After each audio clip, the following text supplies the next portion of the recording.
Don in London, November 12th. My video is all about recovery from addiction to either substance or behaviour. My addictive substance was alcohol, and I guess it still would be if I was still drinking. My behaviour could be equally addictive to people, places and things, collecting, trying to be right, trying to be perfect, always feeling less than, and always striving to be whatever I thought I ought to be. But these days, just learning how to be me, and sober, so the rest of life can work. And what's helped me on the way is the fellowship, and that fellowship is Alcoholics Anonymous. I don't speak for the fellowship, no one does. Never can, never will, never want to. Fellowship is made up of unique, authentic people, and it's only as good as what you see on the day in meetings of the fellowship, or those you encounter in all walks of life who are part of the fellowship. And that's the way it is. So a collection of human beings on a daily basis who meet all over the world, not to eulogise about anything in particular, but just to share experience, strength and hope. And I always try and share the AA preamble, which is on this little card here, part of the literature packages which are available at your local AA meeting. And I must stress, it's what you see is what you get on a daily basis, sometimes good, sometimes bad, sometimes happy, sometimes sad. So what is AA? I'll share the preamble, and it goes like this. Alcoholics Anonymous is a fellowship of men and women who share their experience, strength and hope with each other, that they may solve their common problem and help others to recover from alcoholism. The only requirement for membership is a desire to stop drinking. There are no dues or fees for AA membership. We are self-supporting through our own contributions. AA is not allied with any sect, denomination, politics, organisation or institution, does not wish to engage in any controversy, neither endorses nor opposes any causes. Our primary purpose is to stay sober and help other alcoholics to achieve sobriety. So that primary purpose is to stay sober and help other alcoholics to achieve sobriety. And we all do it in our own different ways, because we're unique, authentic people. But we have some suggestions called the 12 steps and the 12 traditions, which help us make sense of life on a daily basis. So 12 steps of action for an individual and 12 traditions to hold the fellowship together. And in this book, the Daily Reflections, it covers one step a month, and November is all about prayer and meditation.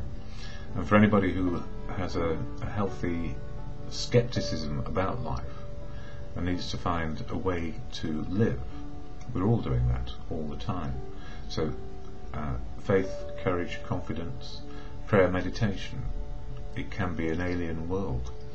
And for me, the concept of a God, of my understanding, was a very difficult thing to come to terms with, because depending on my life experience, I could be an agnostic, an atheist, or a believer. And my background, my family, I still don't know what my mother believes in. I know my father was an agnostic and atheist and a very rebellious character, because his life circumstances taught him that. Going through a war, being adopted, being in the war as a serving officer, and all of those things in the Air Force.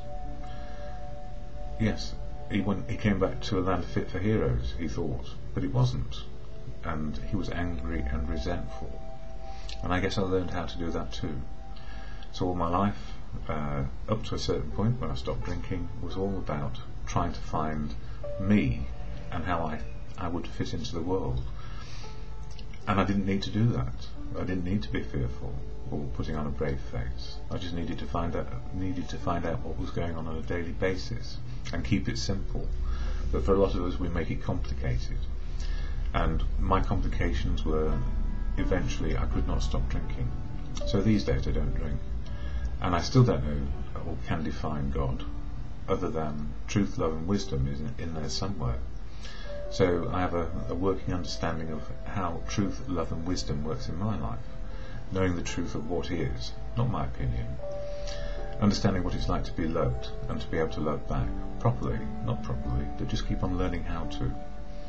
And wisdom, which I get from other people. So truth, love, wisdom, a good understanding or working practice, if you like, of being connected to God, nature, providence.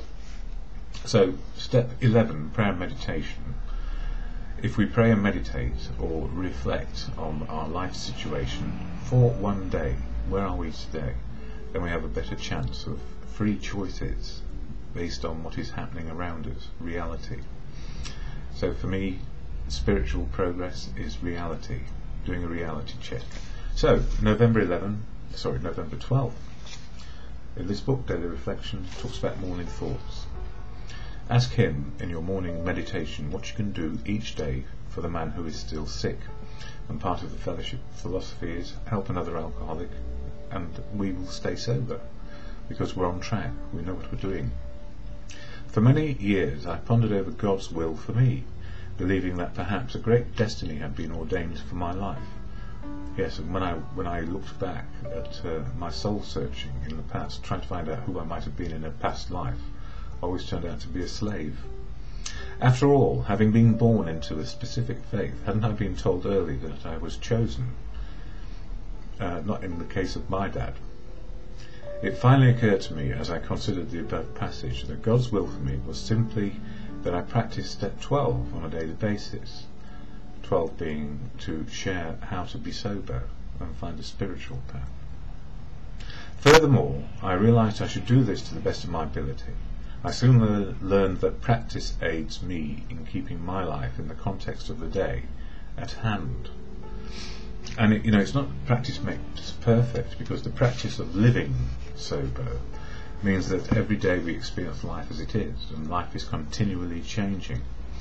So what is sober life about? Well, it's about being active, action, and incorporating some good principles of open, honest and willing to live in the day we have, rather than the day we would try and fantasize about or try and bring back from the past. It's about living in the day. All good philosophy for me. When things are going right or wrong, the serenity prayer helps me, and that serenity prayer is to God of good conscience, as you choose, and of the God of your understanding and not mine, because we all have our own understandings, unique, authentic people we are. So to God or good conscience, the serenity prayer, grant me the serenity to accept the things I cannot change, courage to change the things I can, and the wisdom to know the difference, for me, is always just for today.